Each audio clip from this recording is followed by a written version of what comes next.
शान्ताणं नमो सिद्धाणं नमो आयर्याणं नमो वज्रायाणं नमो लोये साउणं।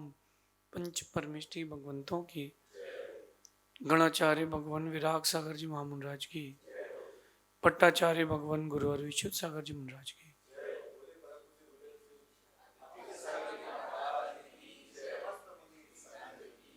ये हम सभी अपने जीवन में सुख और गुणों की अभिवृद्धि के लिए नीति के विषयों का श्रवण कर रहे हैं। नीतिकार हमें सिखाते हैं कि एक पक्ष आपके जीवन का व्यवहारिक पक्ष है और एक पक्ष आपके जीवन का आध्यात्मिक पक्ष होना चाहिए। ज्यादातर लोग उसी व्यवहारिक पक्ष में जीवन जी करके खुद को सुख से दूर रखते हैं, सुखी महसूस करते हैं लेकिन दुखी रहते हैं। किसी ने विवाह किया, विवाह के बाद देखो दुनिया की कितनी उलझने साथ में आ गई। विवाह बुरा नहीं है, लेकिन विवाह के साथ में उलझने भी आती हैं। एक फैमिली थी आपकी, वो आपकी व्यवहारिकता जैसी वो पूरी डबल हो गई। मामा थे, अब मामा ससुर हो गए, चाचा थे, चाचा ससुर हो गए। जो आपकी फैमिली का पार्ट था ये पूरा पूरा डबल हो गया। चलो यहां तक तो बात ठीक थी। अब आपको एक व्यक्ति का दुख था परिवार में, अब दो लोगों का हो गया। चाचा एक थे, अब चाचा दो हो गए। तो उसके यहाँ कोई समस्या है तो वो प्रॉब्लम भी तुमको बियर करना पड़ेगी। भाई की चिंता करो ना करो, साले की जरूर करना पड़ेगी। ये डबल हो गई दुनिया। अब देखो दो बच्चे हो गए, आपने एक बच्चे की शादी करी। अब आपके बच्चे के चाचा ससुर, वो भी तुम्हारा रिलेटिव हो गया। अब तुमने अपनी दुनिया के लिए एक और रास्ता खोल लिया, दूसरे की शादी करी, उसकी भी जहां शादी हुई एक अलग दुनिया है। तो आपने इंटू 4 कर लिया, आपने अपनी जिंदगी को इंटू 4 कर लिया, अपनी समस्याओं को इंटू 4 कर लिया। किसने किया? आपने। ये बात समझना, व्यवहार का पक्ष जो है वो बहुत अच्छा लगता है, अच्छा है नहीं। आप अपने आप को सुखी हूं, मैं सुखी हूं उसका अनुभव कर रहे हो नहीं। लेकिन सुख कहां है? सुख वास्तविकता में अध्यात्म में है। एक बात ध्यान रखना, जो आज की नीति में मैं कहना चाहता हूं, तुम ही तुम्हारे हो, तुम ही तुम्हारे हो, क्योंकि तुम्हारे काम तुम ही आओगे, कोई और नहीं आएगा। चाहे जो करना कर लो, एट द एंड आपको ये बात एक्सेप्ट करना पड़ेगी कि तुम ही तुम्हारे हो। जो भी लोग आपको दिख रहे हैं, आपके आसपास परिवेश में घूम रहे हैं, सब स्वार्थी हैं। किसी का कुछ स्वार्थ है तो किसी का कुछ स्वार्थ है। एक मैं आपको आध्यात्मिक स्वार्थ बताता हूं। जैन मुनि घर घर जाते हैं आहार लेने के लिए। जब घर आहार लेने जाते हैं तो वो आपके यहाँ आते हैं, आपको लगता है हमारे यहाँ आए हैं, आज गुरुदेव ने हमारे ऊपर कृपा की है। ये आपका व्यवहारिक पक्ष है। आध्यात्मिक पक्ष कहता है कि वो अपने स्वार्थ से आए। उनका स्वार्थ क्या है कि एक बार आहार करेंगे, दिन भर स्वाध्याय करेंगे, तो स्वार्थ से आए। वो आए, उन्होंने पूजा करवाई, आहार लिया और चल दिए। फिर आप बोलो महाराज रुको रुको, सो वो रुकते नहीं। इसलिए कहते हैं साधु महाराज किसके, खाया पिया और किसके। ये उनका आध्यात्मिक स्वार्थ है, क्योंकि शरीर तो चलाना है, स्वयं भोजन बनाने का त्याग है, तो शरीर तो चलाना है। कैसे चलाएंगे? ऐसे चलाएंगे। ये आध्यात्मिक पक्ष है। आप लोग व्यवहार के पक्ष में इतना लीन हो कि वो दलदल है, हर बार पैर चलाने में घुस रहे हो अंदर। कभी एक बार सोचो कि कोई नहीं होता, मेरा सेल्फ कंट्रोल होता तो मैं अकेले जी रहा होता, कोई दिक्कत ही नहीं थी। चारित्र के साथ जीते तो कोई दिक्कत ही नहीं थी। दूसरे का सहारा क्यों चाहिए? क्योंकि कोई ना कोई आकांक्षाएं मन में है। डिपेंडेंसी कब आती है? जब आपके अंदर कोई इच्छाएं आती हैं। सेल्फ मैनिफेस्टेशन भी कर सकते हो आप, और डिपेंडेंट मैनिफेस्टेशन भी कर सकते हो। सेल्फ मैनिफेस्टेशन का मतलब ये होता है कि अपने ऊपर सेल्फ डिपेंडेंट होकर के भी आप मैनिफेस्टेशन कर सकते हो कि मैं आगे फ्यूचर में क्या कर सकता हूँ। एक होता है डिपेंडेंसी मैनिफेस्टेशन, दूसरों पर आश्रित होकर के मैनिफेस्टेशन करना कि मुझे तो यहाँ से दिल्ली जाना है, कोई लिफ्ट मिल जाए। मेरा जो मैनिफेस्टेशन है वो सेल्फ मैनिफेस्टेशन है कि मुझे पैदल स्वयं जाना है, मैं किसी पर आश्रित नहीं रहूंगा। आप लोगों का मैनिफेस्टेशन डिपेंडेंसी वाला है, हमारा सेल्फ डिपेंडेंसी वाला है। तुम ही तुम्हारे हो, कोई तुम्हारा नहीं है। ये सार है जीवन का। समझ में तब आता है जब परिस्थितियां विपरीत आती हैं। इसके पहले व्यक्ति तो बहुत अच्छा मानता है, बच्चों को जन्म दिया। आजकल का जमाना बड़ा खराब है, बच्चे घर में रह के बिगड़ रहे हैं तो बाहर जाके क्या करेंगे। फिर प्रेम प्रसंग हो गया, जग हंसाई हो गई, और जीवन में हिंसा अलग हो गई। सुन तो रहे अपन, हर 5 मिनट में एक नई न्यूज आती कि लड़के ने लड़की को मारा, लड़की ने जहर खाया। ये प्रेम प्रसंग ही नहीं है, चल रहे हैं लगातार। 1 मिनट के लिए सोचो, आपकी मिला क्या? आपकी जो अदर पर्सन्स पर डिपेंडेंसी थी उससे मिला क्या? सेल्फ डिपेंडेंसी रखो ना, आत्माश्रित रहो, आत्मनिर्भर रहो। कोई किसी काम नहीं आता। मैंने एक बात कही थी, यह आपके जीवन की टैगलाइन होना चाहिए कि सबकी मदद करके देख लिया, अपने भी पहले अपना देखते हैं। दुनिया में एक भी इंसान ऐसा नहीं है जो आपके बारे में पूरा सोचता हो। अपने भी पहले अपना देखेंगे। और ये गलत नहीं है, क्योंकि आप भी तो अपने ही देख रहे हो ना। एक दोना पत्तल जिसमें रख के लोग पानी पताशे खाते हैं, फुल्की गुपचुप बोलते हो जो आप, कि पहले वो दोने में खाते थे। कितना वैराग का दृश्य था वो, कि जब तक वो ठेले वाला पत्ता नहीं देता था तब तक तुम्हारा एडमिशन नहीं हुआ ठेले में। जैसे उसने पत्ता दिया तो तुम राजा हो गए, भैया हटो हटो, हाँ देना भैया, 1 2 5 10 खाई, पानी पियाओ। आफ्टर दैट उस दोने को आपने कचरेदान में डाल दिया, और 1 मिनट बाद गाय आती है, उस दोने को खा के चली जाती है। क्लीनिंग भी हो गई, इतिहास खत्म। वो दोने को क्यों फेंक दिया गया? क्योंकि काम निकल गया है। आप भी तो स्वार्थी हो, तो दूसरा भी स्वार्थी रहेगा। तो अपन सेल्फ डिपेंडेंट हो। एक बात आज सीख के जाना, कड़वा है लेकिन सच है, तुम ही तुम्हारे हो, कोई और तुम्हारा नहीं है। ये मैं आपसे बहुत गहरे एक्सपीरियंस से कह रहा हूं। जिस दिन नाम हो जाता है तो दुनिया तुम्हारे पास आ जाती है, नाम नहीं था तो कोई तुम्हें पूछने भी नहीं आएगा। मैंने भी इस चीज का अनुभव किया है। जब तक नाम नहीं था, कोई रास्ता बताने वाला नहीं था। अब नाम हो गया है तो लोग 4 रास्ते दिखा रहे कि यहां भी चलिए, यहां भी चलिए। पैर वही हैं, हम भी वही हैं। हम भी वही हैं जो 2018 में थे, 2020 में थे। ऐसा कोई इतनी डिमांड नहीं थी मेरी भी। बस मुझे समझ में आ गया कि भाग्य है तो लोग तुम्हारे साथ है। ये जो समझ लो, आपकी मधुमक्खी आती ना जो पराग पीने के लिए फूल में, दुनिया वैसे ही है।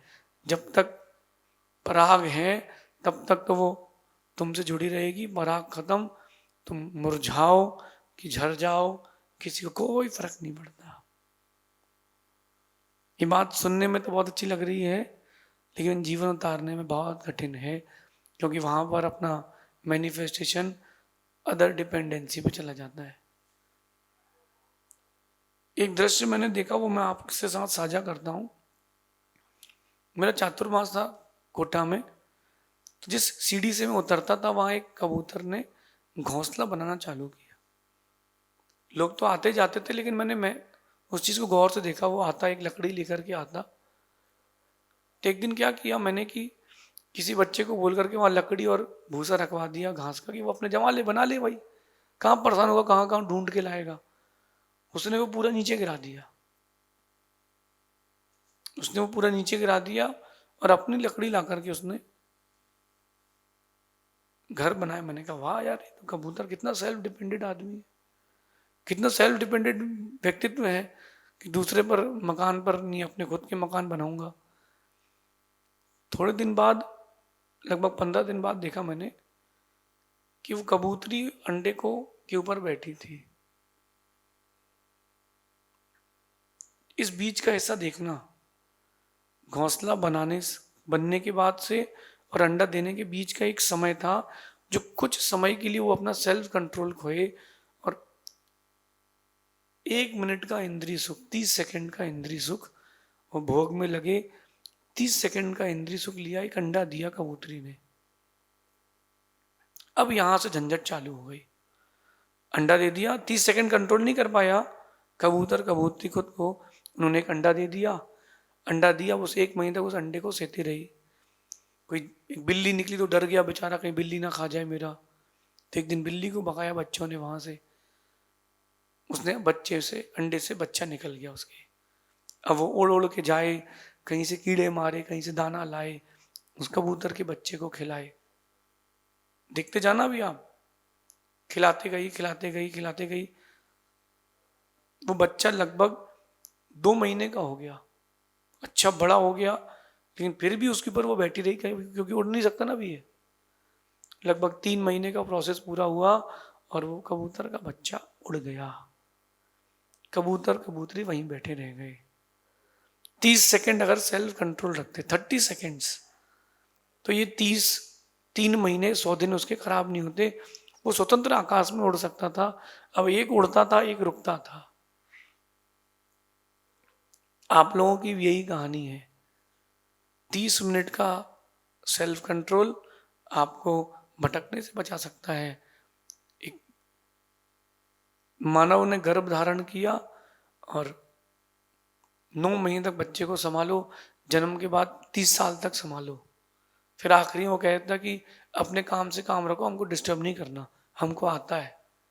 तब तुमको वो 30 मिनट याद आएंगे कि 30 मिनट अगर सेल्फ कंट्रोल कर लिया होता तो ये दिन नहीं देखना पड़ता। तुम ही तुम्हारे हो। आध्यात्मिक नीति कहती है कि कड़वा है लेकिन सच है, कोई तुम्हारा नहीं है, सब स्वार्थ के हैं।